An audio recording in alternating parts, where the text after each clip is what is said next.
Well, again, everyone, I hope you guys had at least for my American followers, had a good and safe Thanksgiving holiday and a safe Black Friday shopping experience. For anyone who's not in the U.S., I just hope you're having a good time of things. But I thought I'd give you guys a new update with a whole bunch of new media pickups to really kind of tide you over until the next big sort of commentary or review or whatnot comes out. There's a lot of stuff to share, a lot of exciting stuff. And, of course, like I said, it was Black Friday, and kind of an interesting thing, at least for me on Black Friday, that usually all I really go out and buy are new movie titles and everything. So stuff that's just discounted like living hell is an easy, cheap pickup. And over the years, I've just seen a real decrease in how much I actually buy on Black Friday. It's kind of like down to like 2 or 3 titles or something like that. Just it's never anything that's too radically big or whatnot. But I thought I'd share you guys with the 2 titles I did pick up for Black Friday, because why not? Let's get it out of the way. Because first up, the one I was really looking forward to, because it was $6, I believe, over at Target, was Nice Guys from Shane Black. I really thoroughly enjoyed this movie, like so much hell and everything. And just like, this movie was so much fun to watch, so much comedy, so much great action, so much great chemistry and rapport, so much good writing, direction, everything like that. I just thoroughly enjoyed The Nice Guys, and a lot of people are saying this is kind of like Kiss Kiss Bang Bang, but kind of a light version of it. And maybe that's why I kind of like it a little bit more, because I tried watching Kiss Kiss Bang Bang some years ago, and it was a little too much for me. The Shane Blackness of the film, with the snarkiness and the voiceovers and stuff like that, it was just a little too much, a little overload for me.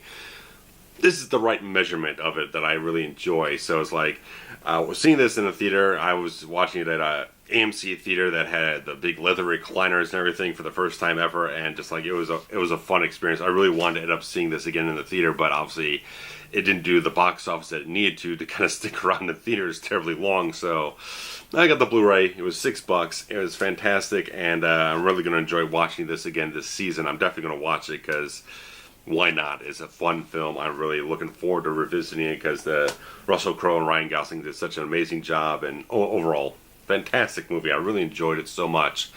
And the one I was kind of a bit more debating about getting, because it was $9 over at Target, because I went to Target to pick up this one on Friday, then I kind of was going to, then I didn't go to, and then the next day I was just kind of like, probably just because I wanted to end up taking advantage of the situation more, that there's going to be some kind of big price discount.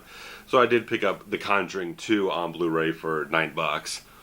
I'll get around to watching it eventually. It's weird, because I love the first film. I got it on DVD, and I haven't watched it since I saw it in the theater. So I don't know what that says. It's probably just because I'm just too damn busy with all the YouTube stuff, which is not bad. But sometimes, like when you get in the mood for October and everything, I'm so busy trying to get videos out that I don't just sit down and watch like a marathon of horror films for luxury of it. But I wanted to get this because it was $9, and who knows how long it would be before the thing is on that good of a sale. So grab it while you can, and if you don't watch it for 6-7 months, at least you know you got a good deal on it. When you go back in the store and it's like twice as much money to get it. So that's good pickup. And I kept thinking about getting the upgrade for the original Conjuring from DVD of the Blu-ray, but I'll wait for another time. But I'll get to something else, because it ties into another media pickup I got. But there's something else I bought online last night that I'll tie into something else I'm getting into here shortly. But that's all there was for Black Friday, really, at least for movie titles and everything. But something else happened recently, because as I've noted in many video updates, I've been on this sort of Laserdisc kick, some way to get into the format for a long time this year. The Great Laserdisc Experiment of 2016, which in a recent video I said it would kind of crash and burn in a certain way. It just wasn't going to happen anytime soon.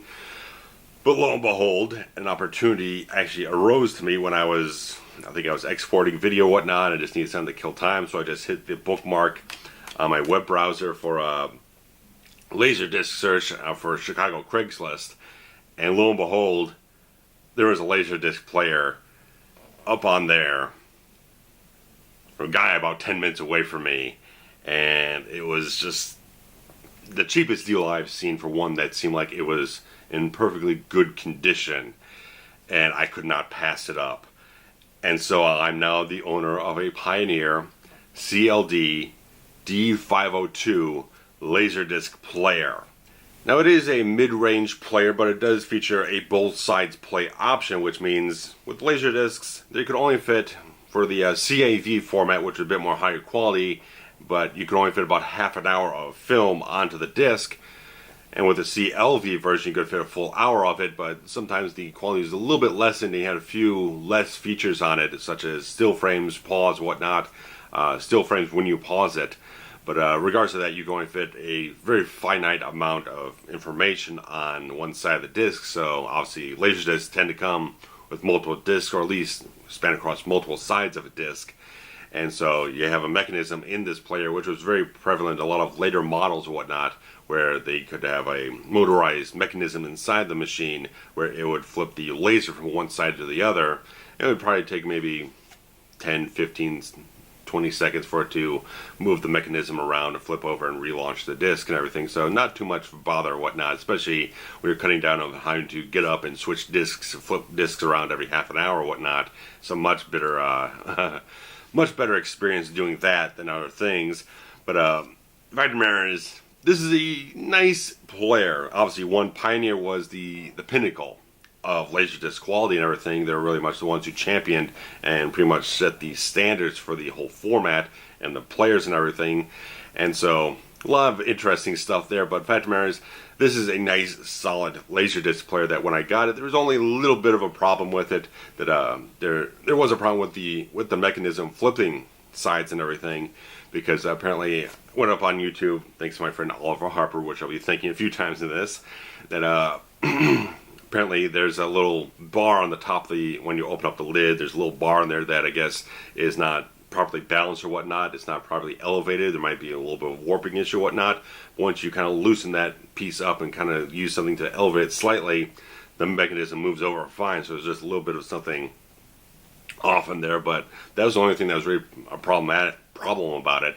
The thing had plenty of grease all over it, but I did buy a nice big supply of it that I'll probably never run out of. But the fact of the matter is, it's good.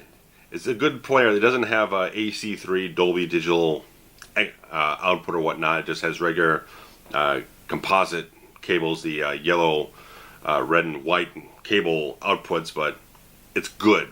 It's solid.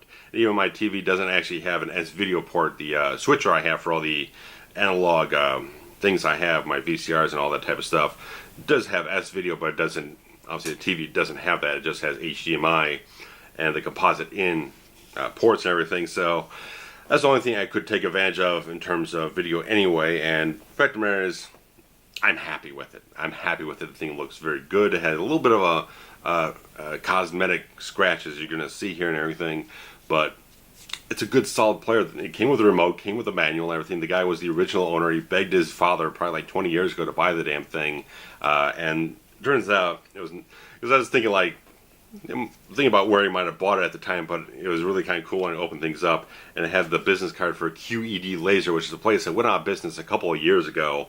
It was a western suburb of Chicago, Westmont, and this place was great. It was fantastic. I only saw it later in life when I was only doing DVDs and everything, but even if their prices were a little high, they were really kind of good selection of type of stuff. But they were around for quite, I don't know when they opened, but they closed probably maybe 6-7 years ago, something like that. They were in a nice little plaza for a long time, then they moved to another location, then sometime afterwards they just went away.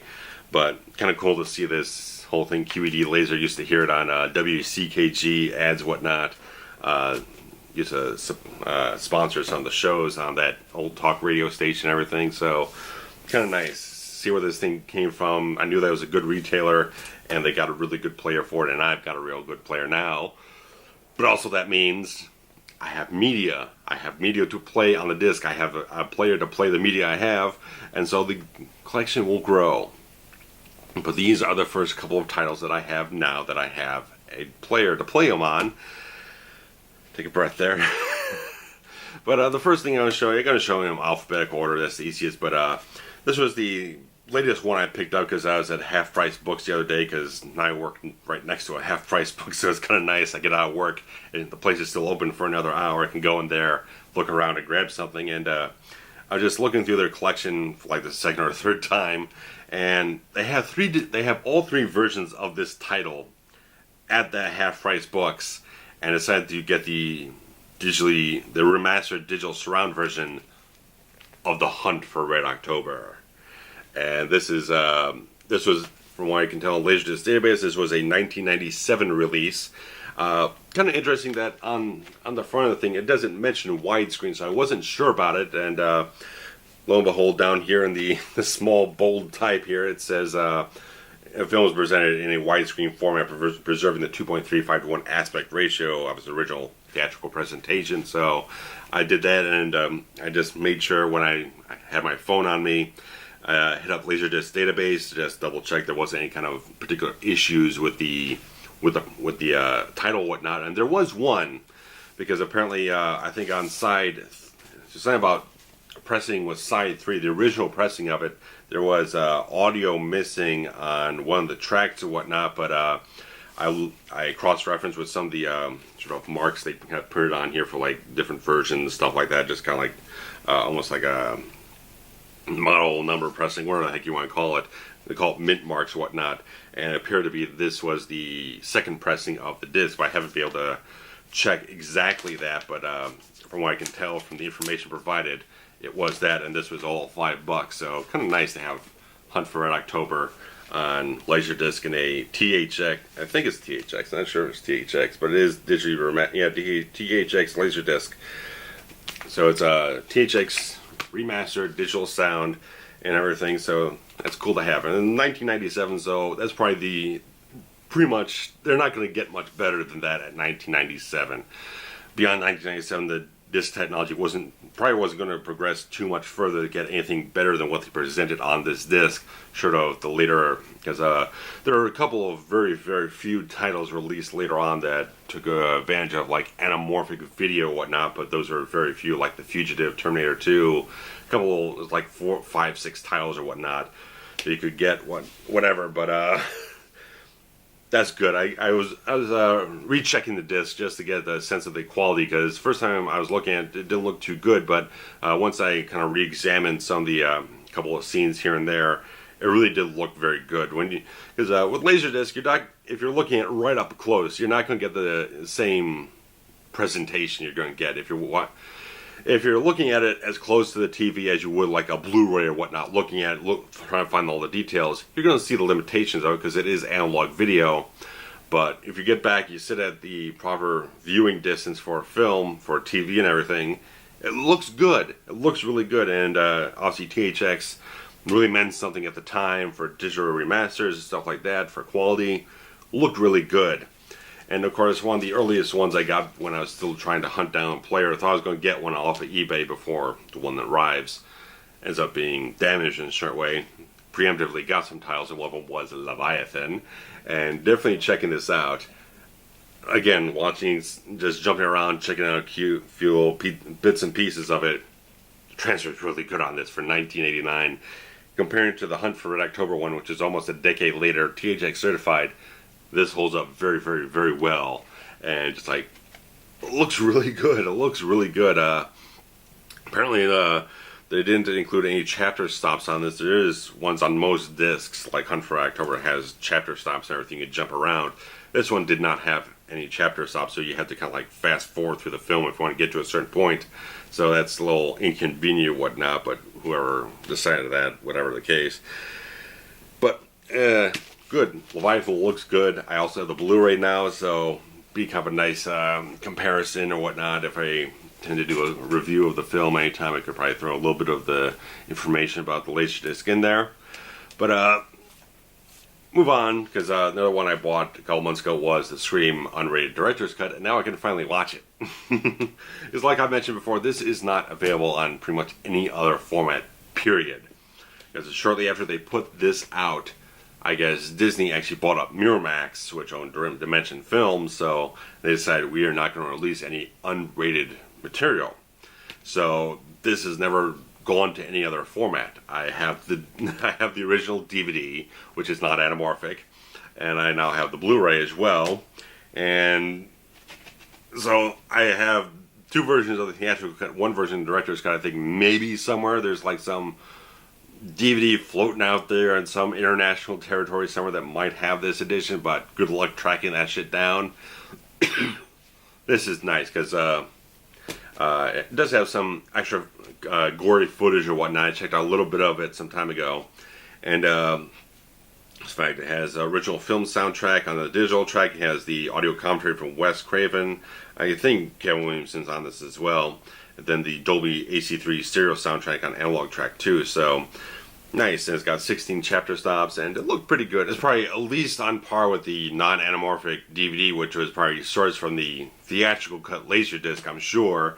And that's still the same DVD that's out today that was released years ago. They've never remastered it for DVD. They never put out an anamorphic version of the DVD, so they haven't put a lot of love and care into the Scream films to really kind of preserve them or remaster them. Even the Blu-ray still could use some work to get it up to better quality technical standards and whatnot.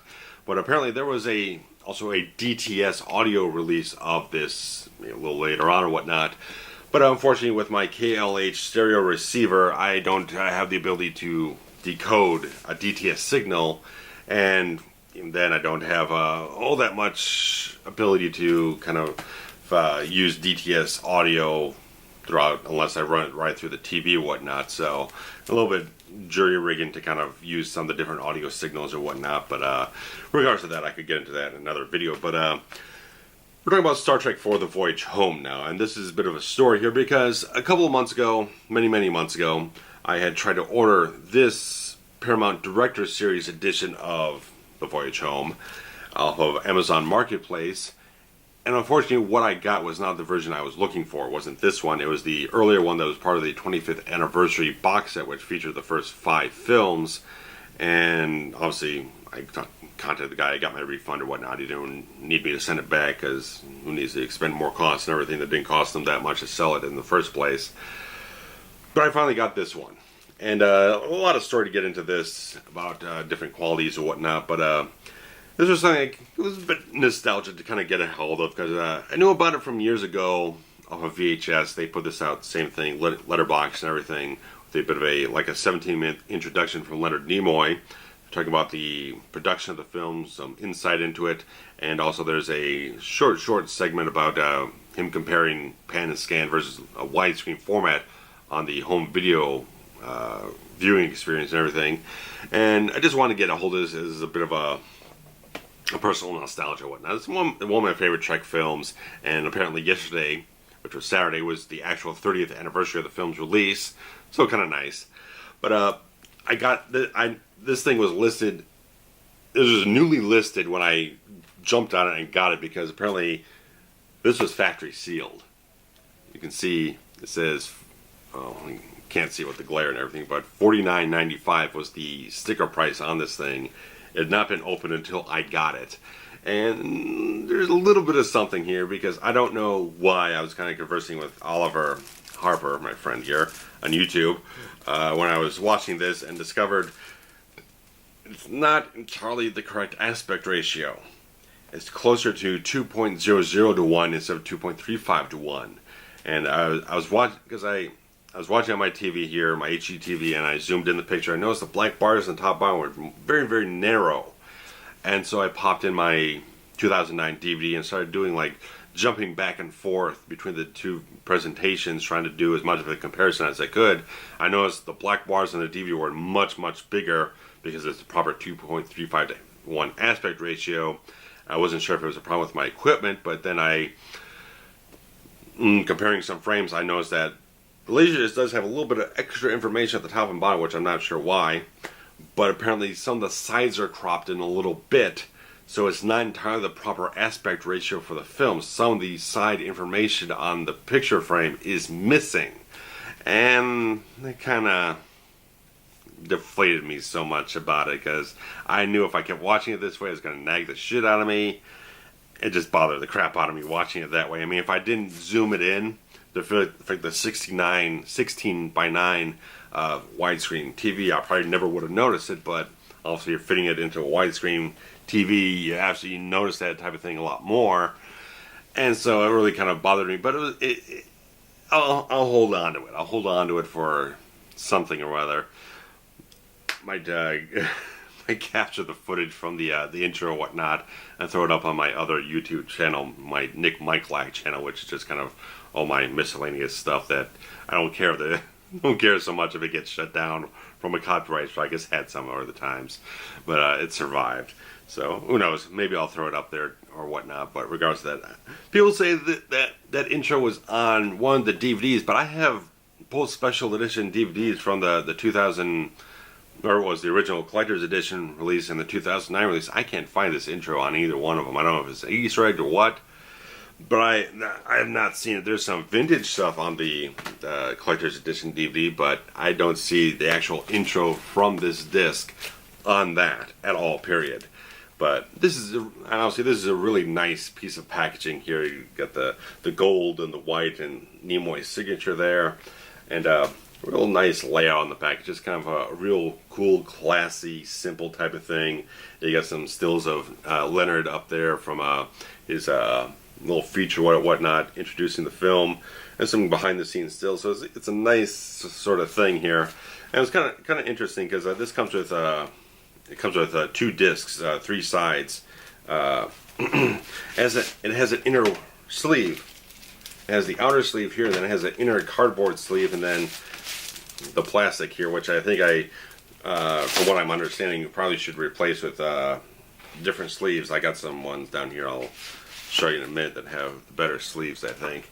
But regardless of that, disappointed that the aspect ratio is a little off, that they did crop a little bit of it for whatever purpose. I think Oliver said that he wasn't entirely certain why that happens, but there might be some kind of technical issue why some discs were now presented in 2.35. They were kind of zoomed in, cropped her a little bit, because apparently one of the Austin Powers ones is also like that, probably a few others here and there. And I was even comparing that. Hunt for October does seem like it is completely 2.35 to 1. Leviathan is a little bit bigger on the screen, just a little bit, but this one, Voyage Home, was a lot more cropped in and zoomed in and whatnot. So these things, a little bit of a variation here and there, but that's definitely the most severe case that I've encountered yet. But Oliver is sending me a package of some of the duplicate Laserdisc whatnot that he has laying around, so I should be seeing something in about a week or two whatnot. Sending all the way from the UK, so it'll probably take some time to send that over here. But something I really want to get a hold of, because I didn't really realize this was available. And so far it's the only concert discs that I have. And because I am a big Stevie Nicks fan. She is absolutely fantastic. I love her music so much. And I also, because she just had remastered deluxe versions released of her first 2 solo albums, those I picked up on deep discount last night, which was amazing because they were discounted severely, like 40-50%. I could hardly pass it up. Had to debate a little bit about the price overall because I've spent so much lately, but I was able to figure it out that I could make it work. And so I got this. This is Stevie Nicks in concert. It is a show from the last show she did of her first solo tour, which was a very few dates at the end of 1981, I believe it was. And there's not apparently, because on the remastered version of her first album, Belladonna, they are actually releasing the full audio of the complete show that she did on this night. So there's a couple of tracks missing, but they kind of condensed this down to be about a little under an hour. But I saw some of this I pretty much watched all of it on YouTube and decided this is a fantastic concert. I found it was on Laserdisc. Apparently it was also released on VHS. Never been released on DVD or any other digital format. And I watched it again, and it's still a fantastic concert. And just like, I really enjoyed watching this. I'm probably going to watch it over and over again because she is on top of her game on this show. Just everything she does. I love the emotion she puts into her shows. I just love what she does so much. I love her music. I have almost all of her albums and everything. I just had to get this, and it's a very fine release. And it's interesting, this is a CLV version, so the entire concert is on one side of the disc, so there's no information on the second side. So it's kind of nice that, yeah, you can watch it without having to flip sides or whatnot. It's all on one side, but then you can't do any of the freeze frame type of stuff or whatnot. But regardless of that, good stuff. And the last one I've got here is When a Stranger Calls Back. And this was the first thing I watched. First thing I watched on the player and everything. Because it's been 2 years since I watched it, and I keep wanting to watch it over and over again because even the DVD is out of print, and people keep asking so much money for the damn DVD and everything. It's just like, it's ridiculous. It's just ridiculous for a bare bones film, a bare bones DVD release of a film that was a cable TV movie in the mid-90s that probably not a lot of demand for. I got this for a fraction of the price, the Laserdisc, a fraction of the price on like half.com months ago, and again, still really enjoy this. I like it a lot more than the first film. Don't even ask me what the fucking remake. You can go watch my retrospective I did a couple years ago about it, but still really holds up. Still really, it looked really good. Probably just a slight step down from a DVD quality print or whatnot, DVD quality transfer. But even then, I'd half imagine that the DVD is probably the same transfer as this. But in terms of DVD quality in general, it's probably just a slight step down just due to the softness of the picture, but overall, because it's also a full frame film, you get all the lines of resolution used for it. This gets the most out of it, out of the format, so you get the best resolution you can, and it just looked really, really good. So that is one of the things that really kind of benefits more full frame type of stuff on the Laserdisc format, because you're going to be able to use all the lines of resolution instead of, like for a CinemaScope film, Hunt for Red October, Leviathan, stuff like that. You're going to have a lot of the image area of the 4x3 frame used up for all the black bars, so you're getting a lot less resolution used for the actual frame of the film. So, but also, something that is actually shot in CinemaScope, you never want to watch it in pan and scan, especially a John McTiernan film. If you've ever seen Last Action Hero on pan and scan, it's absolutely atrocious. It's unwatchable in pan and scan. That's why I'm so glad for a couple years ago I found the widescreen DVD. It's atrocious to watch in pan and scan. He uses so much, because McTiernan uses so much of that CinemaScope frame. He uses it for so much action and movement and stuff like that, and the blocking of the scenes. You cannot watch this stuff in anything but widescreen. So I'm interested to kind of get something that's kind of like 1.85:1 to see how that holds up as well. So hopefully with what Oliver is sending me, I'll have a variety of things to kind of test out and see the different resolutions, the qualities of stuff, and we'll just see. That's all I got for now. Nothing else has been ordered, nothing else is coming aside from the package Oliver is sending me, but I've had a good experience so far. I've been tweaking the settings on the TV and whatnot, kind of get the right amount of black density and color and sharpness, stuff like that. Kind of have to tweak it from title to title depending on, like, when I was watching Star Trek 4, I know so much of how that film is supposed to look. They really had to kind of like move it around a little bit, because like, oh, that's too much saturation. You got to knock the color down a little bit. It doesn't look quite right, so kind of have to tweak it a little bit as you go, whatnot. But it's good. It's kind of nice type of thing to kind of just have this format to me, because again, there's stuff that's been released on Laserdisc that's never been seen elsewhere, like that director's cut of Scream. Not available anywhere else. You cannot get it on any other format, period. It doesn't exist anywhere else. You have to get that Laserdisc or you have nothing. And so that's kind of a nice thing. So if I ever do want to go into Scream, do a review of it, I have this piece to add into my review to kind of add more into it, kind of show a comparison, show some footage and whatnot. And in regards to that, that's the nice starting block for things. Hunt for October, Leviathan, stuff like that. Good type of stuff overall. Nice variety with the Stevie Nicks concert thing. Have something to just sit back and enjoy some music on the format. So it's nice. And plus also because if you didn't notice it, this was actually released by Pioneer. The Stevie Nicks thing was actually a Pioneer release. So you know it's going to be good quality. They're always going to, they did good, the best pressings. Apparently they did the best players in general. So just good stuff overall. You really can't ask for much better than that. So that's really all I got at this point in time. I don't think there was anything else I had too much. Oh, Christ almighty. Stevie Nicks type of stuff. I had this whole thing planned out where I was talking about Stevie Nicks. I was going to transition to everything, but I didn't mention Edge of 17. So that's why I didn't click in my head. I did see some films lately. At the end of this long video, I'm going to review some movies for you. Sit back, relax. But yeah, I went to see the Edge of 17, Haley Steinfeld film, and I was enamored with this film a little bit. Kind of endeared by it because of the trailers months ago when it originally was having a September release, but they kind of pushed it up to November to be a bit more of a contender for maybe like Oscars or awards, stuff like that. And I went to see it, and I really enjoyed the film. I thought it was a really, really well done movie. I thought it might be a little odd for someone who's 36 to go see a film about teen drama and whatnot, but apparently it is a rated R film and has some of the content in it to justify some language, some other situations. But I thought it was a really well done film that still resonates. For someone of my age to watch a film about someone going through teenage angst and drama, it still resonated for me for a lot of stuff that I've been through and some other things. It was a really well done film with some very solid acting performances. Haley Steinfeld is a really solid actress. Anyone who probably saw her in True Grit probably already knows that, but this is really, really exceptional type of work she does in this film with so many good actors like Woody Harrelson, Kira Sedgwick. Such good stuff. I highly, highly recommend you guys check this film out. Go see it in the theater. It really deserves that kind of support.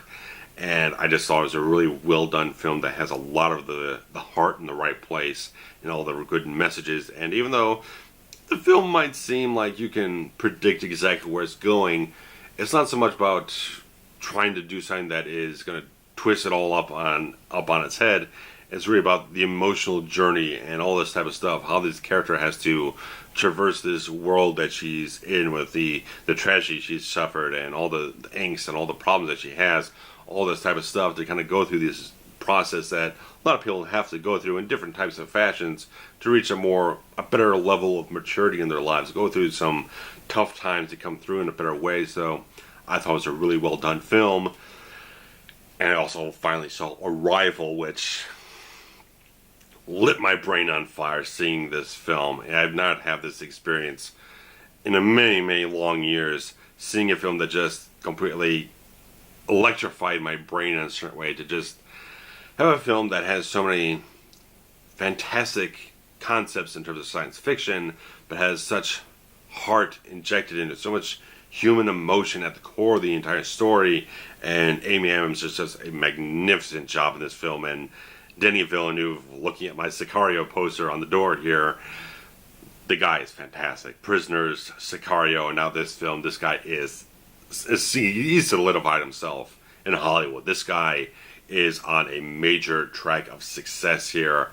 And the fact of the matter that the next film he is doing is the Blade Runner sequel, after having seen this movie with so much intelligent concepts, interesting ways of approaching a sort of alien encounter type of film with such, again, humanity, interesting ideas that feel very, very, very real, but also very tender, very strong, very painful, heartfelt type of stuff. There's so many things that go through your emotions in this film as it progresses, and things are revealed to you in more detail and more depth, and how you begin to put the pieces together. Well, what exactly is going on in this film?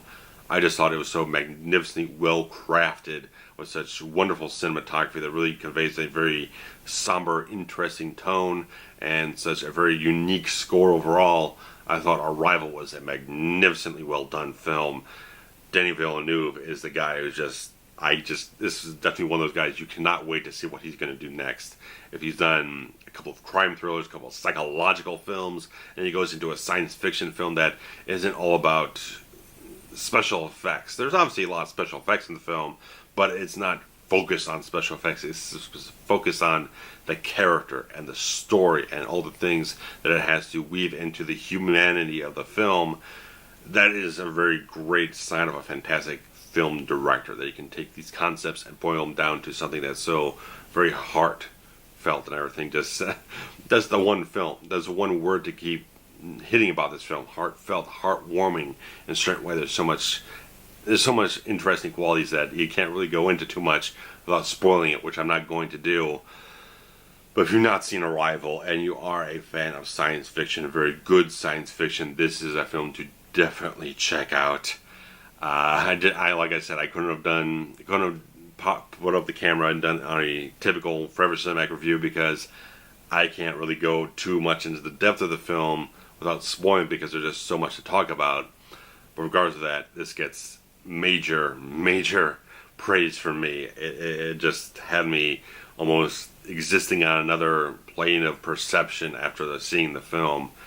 It's wonderful. It's a wonderful film, and Don't know what film I'm going to end up seeing next. Obviously, I'm going to be getting my Rogue One Star Wars story tickets soon.